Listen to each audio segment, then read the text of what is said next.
Oh man, look, I got the board. What's going on YouTube? This is Bruce with Bruce Custom Motors. Welcome to another video. As you can see from the title of this video and also my channel, I'm in the game to get your car to perform the best, how to get your horsepower numbers up, and at the same time preserve the safety and reliability of your vehicles, and kind of help you guys out with some of the roadblocks that I had with my vehicle through my trial and error with all 4 of my Audis. So in this video, I'm going to tell you about 3 things that you should not do to your Audi that will harm your Audi and affect it short-term, mid-term, and long-term. So without further ado, here we go. I want to say this, guys. I know this video could be basic to some people, but you know, a lot of times we assume that. But when I was an Audi owner in the beginning, I didn't have this knowledge, and it can tremendously help people at times. So these videos are for the people who are not aware. Let's not assume that everyone is on the same page with us. I learned that in life, everyone thinks differently and everyone expects things differently.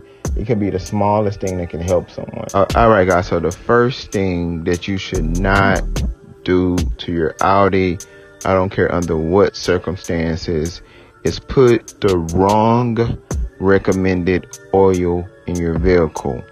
And when I say the recommended oil, that's the oil that your specific model requires. In most cases, Audi requires 5W40. The reason it requires 5W40 or 0W40, which is just the winter version of your oil, is because it's what's needed. The 40 is the weight of the oil. That's why it has the W in front of, which is the weight. So if you put an oil that's too thin in your vehicle, what's going to happen is the gears inside of your vehicle could potentially touch metal to metal, because there's not enough thick lubrication in your engine for it to run properly or efficiently. And what could happen is you can end up skipping timing, you can end up damaging a rod, you can end up damaging a valve. So just putting a lightweight oil in your car can cause that issue, and I've personally seen it, and it's happened to one of my vehicles. In addition, if the oil is too thin, you may struggle with an oil pressure light in your vehicle, and that's just saying that, hey, it's not enough pressure in your engine to support it, so you may get a warning light. And all of this ultimately affects your performance. So it's so important that you don't just get a random oil because you want to save money. It's so important that you don't get a random oil because you're out of it.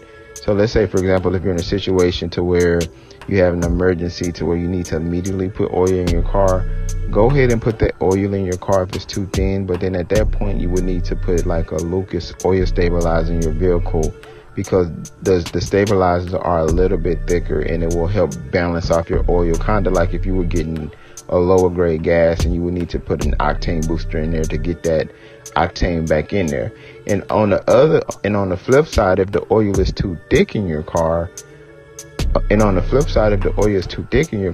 to run into a situation to where your car won't run efficiently. It's going to be too much thickness for the gears to be able to spark on time, and you could run into some random misfires. I know this seems crazy just from oil alone, but this is the engineering, the science behind oil, and why it's important and why they recommend to put certain oils in your vehicle. Sometimes you may not notice immediately if there's a difference, but that's because maybe you added oil to your car because your Audi gave you the infamous you lost a quart of oil, or oil needs to be added, and you just went ahead and added that specific oil. But let me tell you, it's so important, and this will help you out so much just by putting the right oil in your vehicle. All right, so the second thing is putting the right gas in your vehicle. And I know this may seem basic, but believe it or not, there's a lot of people who do not. A lot of people that may say, oh, I don't need a higher octane in my vehicle, let me just go ahead and put this in my vehicle. And who doesn't want to save money? But ultimately, putting the right gas in your car will allow your car to perform the best that it can. A lot of times when cars are not performing the best and you're getting some random misfires or you're getting fouling plugs, it could be because of the actual gas that you put into your car. And in addition, your car is designed to have a certain amount of octane in your vehicle. So if you put a lower octane in your vehicle than what's recommended or required, you can potentially run into issues of running lean and getting pre-detonation in your vehicle. Some of the main things is, one, poor performance. Your car will not be able to perform the way it needs to be. And a lot of people attribute that to just things not working the proper way in their car, but it's bigger than that. It could just be simply the gas that you're putting in your car. You can have some issues with pre-detonation. It can make you run rich. It can make you run lean. Just the wrong gas alone can hurt your performance tremendously in your car. And I've seen some situations where people consistently put a lower grade gas in their car. It actually caused their car to go into limp mode. Now, I know there's going to be emergency situations if there's a gas shortage or something in that nature that you need to, just hurry up and put some gas in your car. Maybe where you live, they don't have the right amount of gas. In that situation, I would definitely suggest that you would put, again, some octane booster in your vehicle to offset it to where your gas can have a higher octane. If you know that you live in an area that doesn't have good gas, it'd be good to just always so often utilize some gas treatment. I would say every other fill up, put some gas treatment in your vehicle and also add some octane booster in your vehicle. And that would help it if you have a low grade gas. I know in certain places they're running with 91, but sometimes the gas station may have poor gas. Just a nugget out there. If a gas station gas is low and you're getting ready to pump gas and you see a truck there to fill it up, or the pressure is low, that's a good warning sign that you're going to get bad gas. Because the way that the gas tanks work at the gas stations is, it's pretty much the bottom of the barrel, just like if you're drinking a soda or you're drinking a juice and you have all the debris at the bottom. So you're sucking up a lot of that debris and that diluted gas, because about half of the gas station could have a potential crack in their system to where water or certain contaminants can actually get into their gas. They do have filters, but filters aren't perfect, just like your air filter in your car.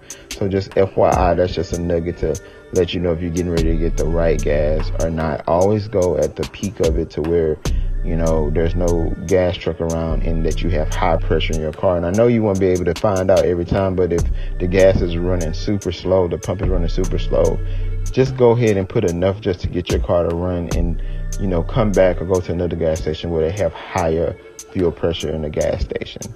All right. So the third thing is going to be making sure you clean your air filter. Dirty air filters can tremendously cause your car to have performance issues. In addition, it can put contaminants into your turbo. It can put contaminants into your engine, just from it being dirty.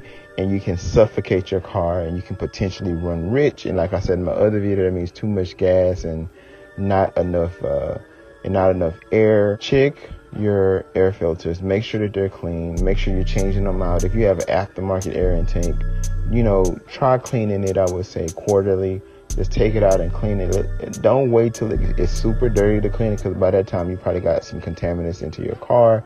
Clean it quarterly. If you have factory and you're not running a tune, I would definitely say you want to kind of look at that every 5 months just to make sure that it's clean and getting the proper airflow into your vehicle. It's so important, guys.